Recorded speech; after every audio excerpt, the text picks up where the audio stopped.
आदरणीय राजनाथ सिंह जी।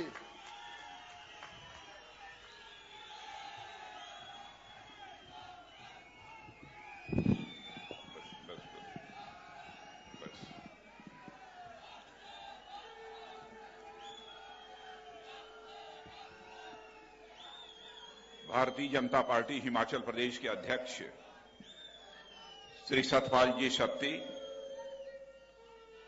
और मेरे बहनों भाइयों, जिसे आप और सारा देश 2014 में प्रधानमंत्री के रूप में देखना चाहता है, ऐसे आदरणीय नरेंद्र भाई मोदी, यहां के पूर्व मुख्यमंत्री श्री प्रेम कुमार जी धूमल, पूर्व मुख्यमंत्री आदरणीय शांता कुमार जी, राष्ट्रीय महासचिव श्री जगत प्रकाश जी नड्डा, यहां के प्रभारी श्री बलबीर जी पुंज, यहां के स्थानीय सांसद, युवा मोर्चे के राष्ट्रीय अध्यक्ष प्रिय अनुराग ठाकुर, श्रीमती विमला कश्यप और लेफ्टिनेंट जनरल यश एस कंवर, यहां उपस्थित मेरे सभी सम्मानित बहनों एवं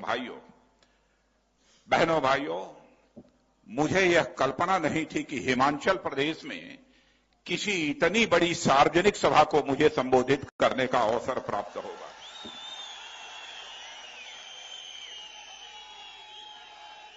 जब कभी भी हिमाचल प्रदेश में किसी सार्वजनिक सभा को हम लोगों ने संबोधित किया है, 25,000, 50,000, 60,000, इससे अधिक की सार्वजनिक सभा को हम लोगों ने कभी नहीं संबोधित किया है।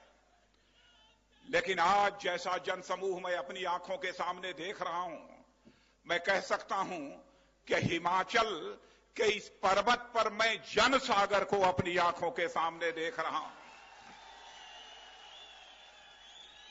बहनों भाइयों, यह हमारा हिमाचल प्रदेश कई ऐतिहासिक घटनाओं से जुड़ा हुआ प्रदेश है। आप सभी जानते हैं कि इसी हिमाचल प्रदेश की राजधानी शिमला ब्रिटिश इंडिया में, यानी जब अंग्रेजों की हुकूमत थी इस हिंदुस्तान में, यह शिमला गर्मी के दिनों में उनकी भी यह राजधानी हुआ करती थी। और चाहे राष्ट्रीय स्तर के कई ऐतिहासिक समझौते हुए हों अथवा अंतर्राष्ट्रीय स्तर के कई ऐतिहासिक समझौते हुए हों, वह इसी हिमाचल प्रदेश की राजधानी शिमला में हुए हैं। मैं आपको याद दिलाना चाहता हूं, तिब्बत को स्वायत्तता देने का प्रश्न जब खड़ा हुआ था और यह हुआ किस स्थान की तलाश की जाए जहां पर कि भारत के प्रतिनिधि, चीन के प्रतिनिधि और तिब्बत के प्रतिनिधि बैठकर वह समझौता करें, तो जिस स्थान का चयन हुआ था समझौता वार्ता के लिए, वही हिमाचल प्रदेश की राजधानी हिमाचल शिमला का ही उस समय चयन किया गया था। इसीलिए मैं कह रहा हूं, कई ऐतिहासिक घटनाओं की साक्षी यह हिमाचल प्रदेश है। इतना ही नहीं, जब 1971 में हमारे भारत के सेना के जवानों ने पाकिस्तान पर विजय प्राप्त की थी और 90,000 से अधिक पाकिस्तानी सैनिकों को बंदी बनाने में कामयाबी हासिल की थी, तो उसके बाद तत्कालीन प्रधानमंत्री श्रीमती इंदिरा गांधी और उस समय के पाकिस्तान के नेता जुल्फिकार अली भुट्टो की भी वार्ता हुई थी, तो इसे हिमाचल प्रदेश की राजधानी शिमला में ही वह वार्ता हुई थी।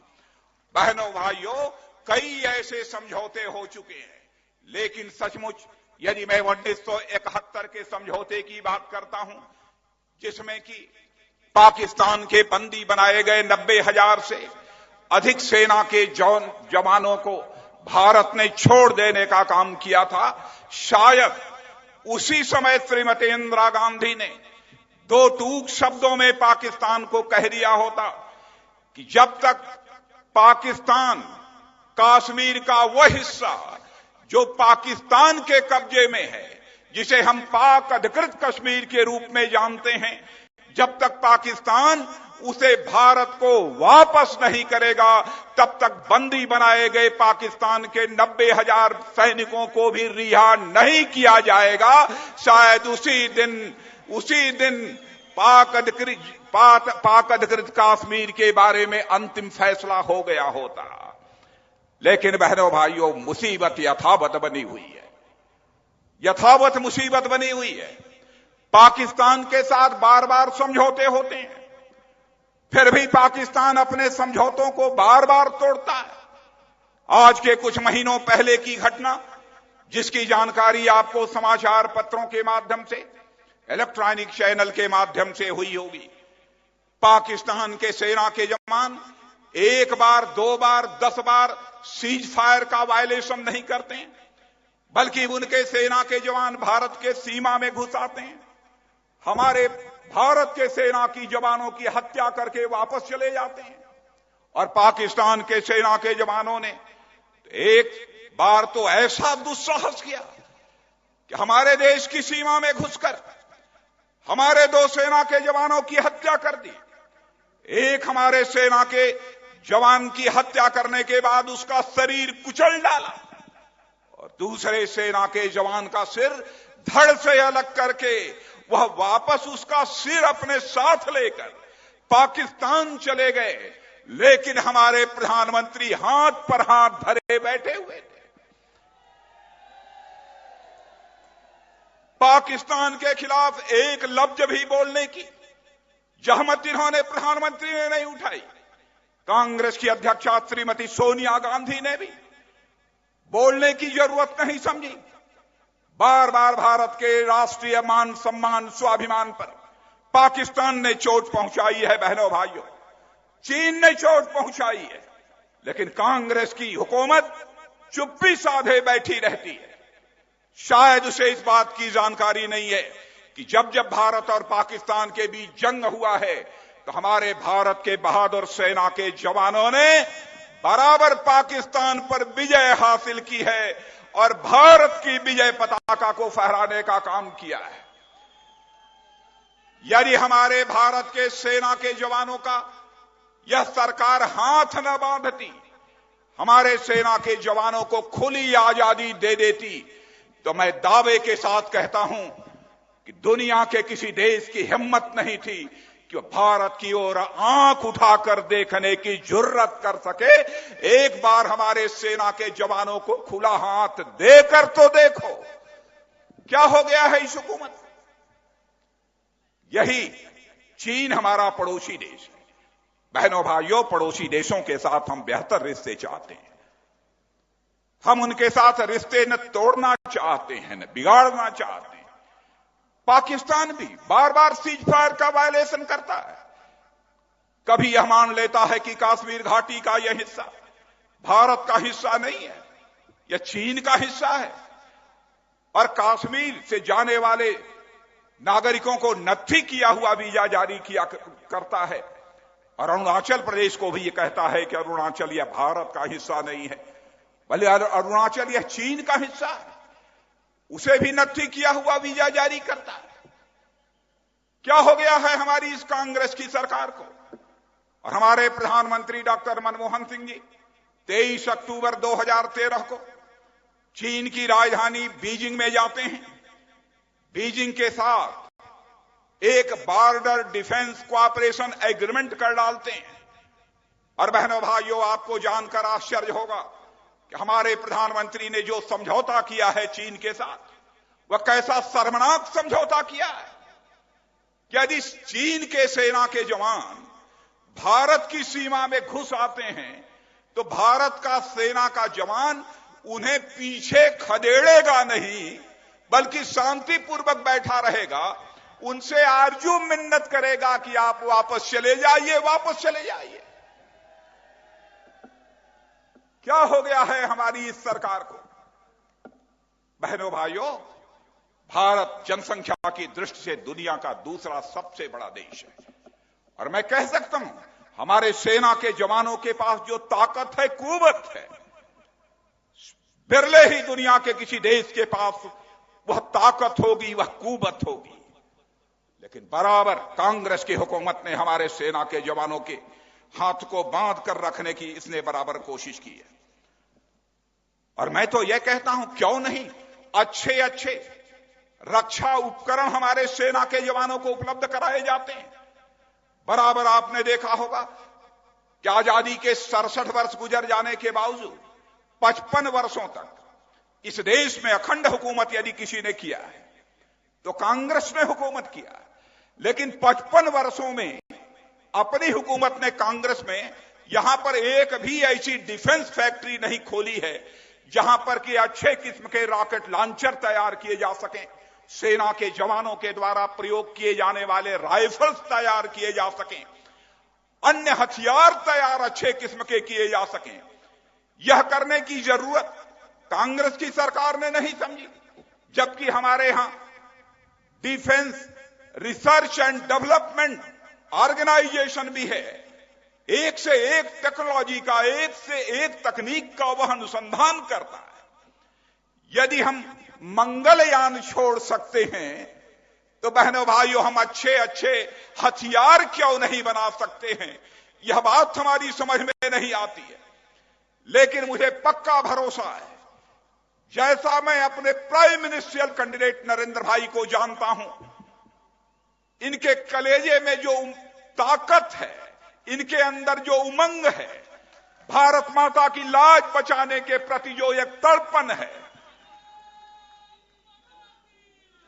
बहनों भाइयों, से जानते हुए मैं कह सकता हूं कि यदि आपने नरेंद्र भाई को भारत का प्रधानमंत्री बना दिया तो फिर अपने जवानों के लिए हथियार की जरूरत को पूरा करने के लिए अमेरिका के सामने आपको हाथ नहीं फैलाना होगा। सारे हथियार भारत की फैक्ट्री में तैयार होंगे और स्वदेशी तकनीक से तैयार होंगे। यह आपको मैं भरोसा दिलाना चाहता हूं।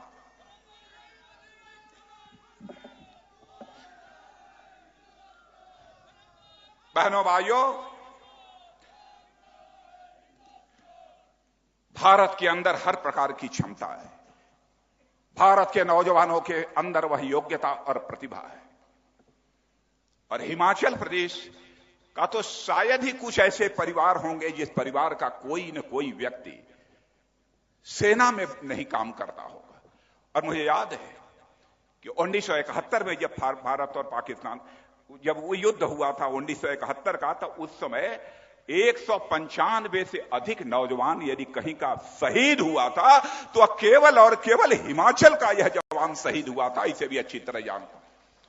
वैसे ही कारगिल का युद्ध हुआ, उसमें भी बड़ी संख्या से में नौजवान कहीं के यदि शहीद हुए थे, तो इसी हिमाचल प्रदेश के ही शहीद हुए थे। इस सच्चाई को भी मैं जानता हूं। और बहनों भाइयों, जहां तक हिमाचल प्रदेश की सड़कों के बारे में, अटल बिहारी वाजपेयी जी जब हमारे प्रधानमंत्री थे तो उस समय उन्होंने लेह से लेकर मनाली वहां से लेकर दिल्ली तक एक ऑल वेदर रोड बनाने का फैसला किया था। और उन्होंने यह कहा था कि मैं जानता हूं कि कभी कभी ऐसे हालात पैदा हो जाते हैं कि लेह और मनाली की सड़कें 6 महीने 7 महीने तक बर्फ से ढकी रहती हैं, लेकिन मैं समझता हूं कि आज उस सड़क के निर्माण की जो प्रगति होनी चाहिए थी, वह प्रगति आज तक नहीं हो पाई है। यह सड़क तो छोड़िए, जिसकी की सामरिक दृष्टि से उपयोगिता है, आम सड़कों की बात, भारत सरकार यानी कांग्रेस की सरकार इस सच्चाई को स्वीकार करती है कि 80 से लेकर 2012 तक जितनी नेशनल हाईवे की सड़कें 4 लेन, 6 लेन, 8 लेन, जो 6 वर्षों में जितनी सड़कें श्री अटल बिहारी वाजपेयी के शासनकाल में बनी हैं, उसकी केवल उतनी ही सड़कें शेष 26 वर्षों में कांग्रेस के शासनकाल में बनी हैं। यानी 6 वर्षों में जितनी सड़कें हम लोगों ने बनाई हैं, वह कांग्रेस ने 26 वर्षों के शासनकाल में उतनी सड़कें बनाई। यह कैसी हुकूमत चलाने वाली है सरकार है? यहां पर हिमाचल के भी आपकी सरकार है। क्या आपको याद नहीं है जब पिछला चुनाव चल रहा था विधानसभा का, उस समय भी कांग्रेस के बड़े बड़े नेताओं ने आकर आपको आश्वासन दिया था कि सेब पर आयात शुल्क बढ़ा दिया जाएगा। दुनिया के दूसरे देशों से जो सेब आता है उस पर आयात शुल्क बढ़ा दिया जाएगा, इंपोर्ट ड्यूटी बढ़ा दी जाएगी। आपसे यह पूछना चाहता हूं कि अब बढ़ाया गया कि नहीं बढ़ाया गया? नहीं बढ़ाया गया। आज आपका सेब गोदामों में सड़ रहा है। लेकिन मैं हिमाचल की जनता को भारतीय जनता पार्टी की ओर से मैं विश्वास दिलाना चाहता हूं बहनों भाइयों, यहां का किसान फल फूल सब्जी जो कुछ भी पैदा करता है उसकी एक निश्चित आमदनी हो सके, उसे यह सुनिश्चित करने के लिए हम लोगों ने एक फार्मूला निकाला है। उस फार्मूले का नाम है फार्म इनकम इंश्योरेंस स्कीम। यानी फसल पैदा करने के पहले ही भारतीय जनता पार्टी ने एक ऐसी योजना बनाई है, एक ऐसा फार्मूला तैयार किया है कि हम आपके खेत की आमदनी मिनिमम इनकम यह पहले तय कर देंगे। यदि उतनी मिनिमम इनकम पर एकड़ आपके खेत में नहीं होगी तो उसके लिए हमारा यह किसान जिम्मेदार नहीं होगा, उसकी भरपाई सरकार के द्वारा की जाएगी अथवा बीमा कंपनी के द्वारा की जाएगी। जहां पर किसान बड़ी संख्या में यहां पर है, वहीं पर नौजवान मैं देख रहा हूं बड़ी संख्या में इस सार्वजनिक सभा में यदि कोई मौजूद है तो यहां के नौजवान है। नौजवानों, आपके अंदर योग्यता प्रतिभा क्षमता की कमी नहीं है और यह भारत इस मामले में सौभाग्यशाली है जहां पर कि सर्वाधिक 60% से अधिक भी नौजवान युवा शक्ति यदि कहीं पर है तो भारत में है और दुनिया के किसी दूसरे देश में इतनी बड़ी युवा शक्ति नहीं है। लेकिन मैं देख रहा हूं कि हमारे देश का नौजवान पढ़ाई लिखाई करने के बाद, योग्यता प्रतिभा क्षमता हासिल करने के बाद अपने मजबूत हाथों के रोजगार की तलाश के लिए दर दर की ठोकर खा रहा है, लेकिन उसके हाथों को रोजगार का अवसर नहीं मिल पा रहा है। नरेंद्र भाई भी इस समस्या को लेकर चिंतित है बहनों भाइयों, और ये कहते हैं कि हमारे नौजवान जो देश के हैं उनकी योग्यता क्षमता प्रतिभा का अधिकतम उपयोग कैसे किया जाए, सदुपयोग कैसे किया जाए। हम लोग विचार कर रहे थे, हम लोगों ने सोचा सभी को सरकारी नौकरी तो नहीं दी जा सकती है, लेकिन यदि हमारा नौजवान यदि अपना उद्योग चलाना चाहता है, सेल्फ एम्प्लॉयमेंट यदि करना चाहता है, तो क्यों न सरकार के द्वारा नॉमिनल रेट ऑफ इंटरेस्ट पर कम से कम ब्याज दर पर नौजवानों को कम से कम 3-4 साल के लिए कर्ज मुहैया करा दिया जाए ताकि वह स्वतः ही अपना कोई रोजगार खड़ा कर सके। आज यहां पर हर प्रकार की संभावनाएं हिमाचल में है बेरोजगारी की समस्या का समाधान निकालने के लिए। टूरिज्म को भी डेवलप किया जा सकता है, यहां पर फूड प्रोसेसिंग यूनिट्स लगाई जा सकती हैं, अन्य भी बहुत सारे ऐसे यहां पर उद्योग हो सकते हैं बहनों भाइयों जो स्थापित किए जा सकते हैं। आज के अवसर पर ज्यादा कुछ न कहते हुए मैं आज हिमाचल की जनता से यही अपील करने आया हूं बहनों भाइयों, यह भीड़ जो यहां पर दिखाई दे रही है, यह नरमुंड जो मैं आज अपनी आंखों के सामने देख रहा हूं, केवल हिमाचल में नहीं देख रहा हूं। आप हिंदुस्तान के किसी भी कोने में चले जाइए, जितनी भी रैलियां हुई हैं नरेंद्र भाई के हिंदुस्तान के कोने कोने में, बहनों भाइयों, लोग सभी स्थानों पर सभी प्रदेशों में हमसे लोगों ने यही कहा कि साहब आजाद भारत के इतिहास में एक स्थान पर ऐसा नरमुंड तो मैंने कभी देखा ही नहीं कि जैसा कि इस सार्वजनिक सभा में देखने को मिल रहा है। सारे देश की जनता यह परिवर्तन चाहती है। इसीलिए बहनों भाइयों मैं आप सबसे यही अपील करने के लिए आया हूं कि यह हिमाचल की भूमि यह देवभूमि है और आप सभी जानते हैं कि देवता का सबसे प्रमुख आसन क्या होता है? कमल होता है। और कमल कहां खिलता है? कमल कीचड़ में खिलता है। लेकिन सौभाग्य से कांग्रेस ने भ्रष्टाचार का, करप्शन का इतना कीचड़ कर दिया है कि अब उसमें कमल ही कमल खिलना है और हिंदुस्तान में भारतीय जनता पार्टी की सरकार बननी है। इसलिए मैं आप लोगों से एक आश्वासन चाहता हूं। आश्वासन देने को तैयार हैं? देने को तैयार हैं? बहनों भाइयों, एक ही आश्वासन आप सभी चाहता हूं। आप भरोसा दिलाइए, आपकी नजर लोकसभा के प्रत्याशी के ऊपर नहीं होनी चाहिए, कमल के ऊपर होनी चाहिए और भारत के होने वाले प्रधानमंत्री नरेंद्र भाई मोदी पर होनी चाहिए। तो मुझे यह भरोसा हिमाचल की जनता देगी कि चार के चार लोकसभा क्षेत्रों में हिमाचल की जनता भारतीय जनता पार्टी की विजय पताका फहराएगी। यह आश्वासन भरोसा आपके द्वारा है। बहनों भाइयों, जो आपने विश्वास और भरोसा दिलाया है उसे मैं अपने जेहन में सजोकर, अपने दिल में सजोकर जा रहा हूं। और मैं जानता हूं हिमाचल की एक परंपरा है कि हिमाचल की जनता जो वचन देती है उस वचन को पूरा करके ही दम लेती है, चाहे उसके लिए कितनी भी कीमत उसे क्यों न चुकानी पड़े। इन्हीं शब्दों के साथ आप सबको धन्यवाद देते हुए अपना निवेदन समाप्त करता हूं।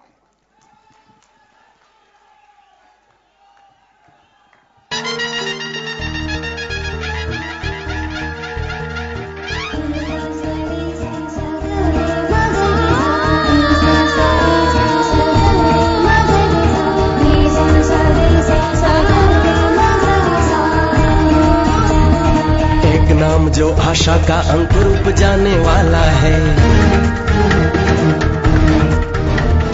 राजनीति के कीचड़ में जो कमल खिलाने वाला है,